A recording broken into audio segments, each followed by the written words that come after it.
Saudações, guys, tudo bem com vocês? Hoje a gente vai começar mostrando um pouquinho da minha rotina diária. Como para vocês, hoje a gente tem TPLO, então um procedimento bem legal que eu separei de um paciente de 45 quilos, um canicurso.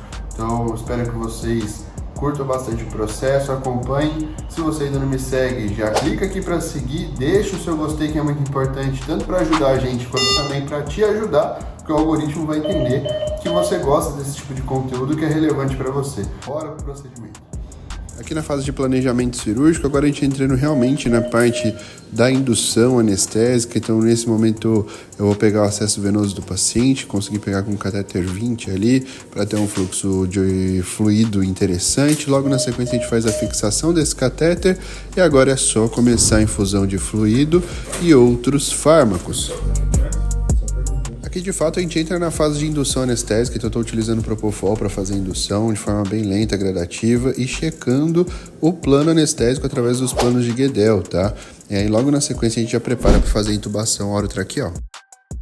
Eu já faço a intubação rápida desse paciente, logo na sequência já lateralizo esse paciente para ele começar a receber então o fluxo de gases para tanto o oxigênio quanto também o gás inalatório. Faço a fixação dessa sondinha e na sequência utilizo então o aparelhinho para a gente conseguir aferir a pressão dentro desse cuff, né, o chamado cufômetro. Faço a conexão então do meu paciente no circuito e aqui eu estou fazendo a tricotomia mais para conseguir fazer a cateterização arterial do paciente com o catéter 22. Então nesse momento eu vou palpando o pulso para me guiar onde eu tenho que entrar com o catéter, venho lateralizando e pronto. A artéria já estava pega aqui, agora é só fazer a fixação, coloco sempre uma gaze para evitar aquela lambança e aí logo na sequência a gente faz a fixação do acesso arterial. Bom, agora que a gente já tem o acesso venoso, acesso arterial, agora é posicionar o paciente para conseguir fazer o bloqueio de neuroeixo. Poderia ter utilizado o bloqueio loco-regional aí, mas para esse cara foi optado então a peridural, fazendo bloqueio de neuroeixo. Utilizei bupivacaína e morfina para ter uma boa analgesia de pós-operatório. Eu gosto de deixar o paciente nessa posição de esfinge e costumo então colocar as patinhas craniais aí ao paciente, tá? Para que a gente consiga obter um melhor posicionamento e abertura então do espaço intervertebral. E eu utilizo 3 formas de avaliar se esse paciente está mesmo no espaço correto. A primeira delas, depois que eu passo o ligamento amarelo, é fazer a técnica de Gutierrez, que é a técnica da gotinha ali. Passo para o running drip, que eu gotejo o fluido, tem que ter uma perda de resistência. E por último, a resistência na seringa, que é a técnica de Dugliotti, para a gente conseguir de fato ter noção de que eu estou no espaço adequado. E nessa fase eu já libero o paciente então para o cirurgião fazer os testes ali clínicos que ele precisa fazer a tricotomia ampla do local da cirurgia e eu vou testando os reflexos do paciente antes de ir calculando novos fármacos. Enquanto eu ainda não passo o período de latência tanto da bup quanto da morfina, eu calculo então analgésico em infusão contínua. Nesse caso eu escolho o remifentanil para utilizar na dose de 0,3 mg por quilo-minuto, microgramas por quilo-minuto. E assim faço a infusão analgésica. Agora é só setar na bomba. Então eu venho aqui, reduzo para o 2, aperto o shift até chegar aqui no 32, que é o que a gente calculou.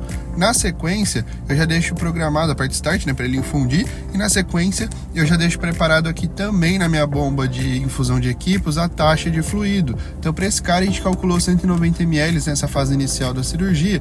Por isso que a gente já adequa aqui, eu reduzo 10 unidades e pronto. Agora é só iniciar e bora para lá. Nesse caso aqui, para a gente ver na nossa pressão invasiva, eu vou obter então a pressão arterial média. Eu utilizo esse método mais tupiniquim aí, que eu utilizo uma seringa de 20 acoplada na torneira de 3 dias, sendo uma via para o manômetro, que é essa via que vocês estão vendo, e a outra via vai lá para o nosso acesso arterial, que eu coloco lá, no caso do paciente, na podal dorsal. Para esse cara a gente vai fazer cefalotina, então eu estou diluindo aqui o fármaco, logo na sequência eu já puxo. Para esse carinha deu 6,7 ml de cefalotina e agora a gente faz em bolos lento por via intravenosa. Agora, com poucos minutos após a infusão do remifentanil, a gente já consegue ver que a frequência do paciente baixou, embora tenha uma manutenção boa do sistema cardiovascular, a pressão está se mantendo. Agora olha o plano do paciente, tá? Com ausência de reflexo palpebral e corneal, o paciente segue aí num bom plano anestésico, enquanto a cirurgia está rolando solta aqui. Eu resolvi reduzir a dose para 0,2 microgramas por quilo minuto, porque o paciente começou a aprofundar um pouquinho demais. Fiz um ajuste na analgesia desse paciente, já tinha atingido um bom tempo ali que a gente estava fazendo o procedimento. E aqui a gente segue, tá? Durante o procedimento anestésico, o tempo todo monitorando o paciente, avaliando, sempre priorizando aí todos esses planos que a gente veio conversando, sistema cardiovascular, sistema mesmo ali sensitivo do paciente. A gente vai fazendo todos os testes de forma recorrente, inclusive para a gente poder entender como que está a perfusão de forma geral. Então eu utilizo muito TPC, vou avaliando a saturação do paciente, a curva pleximográfica, a pressão arterial, tudo isso serve como um norte muito interessante para a gente conduzir da melhor forma esse paciente.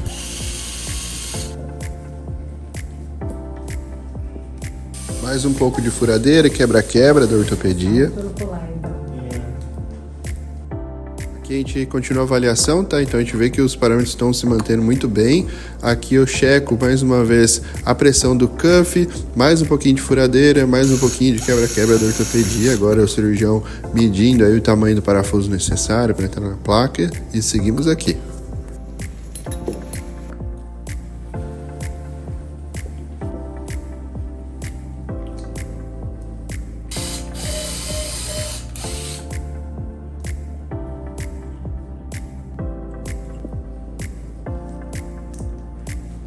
Nesse momento eu já vou fazendo a analgesia de pós-operatório do paciente à medida que vai chegando no final, para que quando chegue nesse momento da extubação, que esse paciente já esteja com analgesia suficiente para ser mandado para a baia.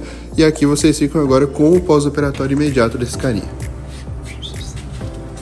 Bom, então esse foi o nosso vídeo de hoje, espero que você tenha gostado. Se você chegou até aqui e ainda não deixou o gostei, então tá vacilando, já deixa seu gostei aqui, que é muito importante pra gente, e até a próxima anestesia. Um beijo no coração, valeu, falou!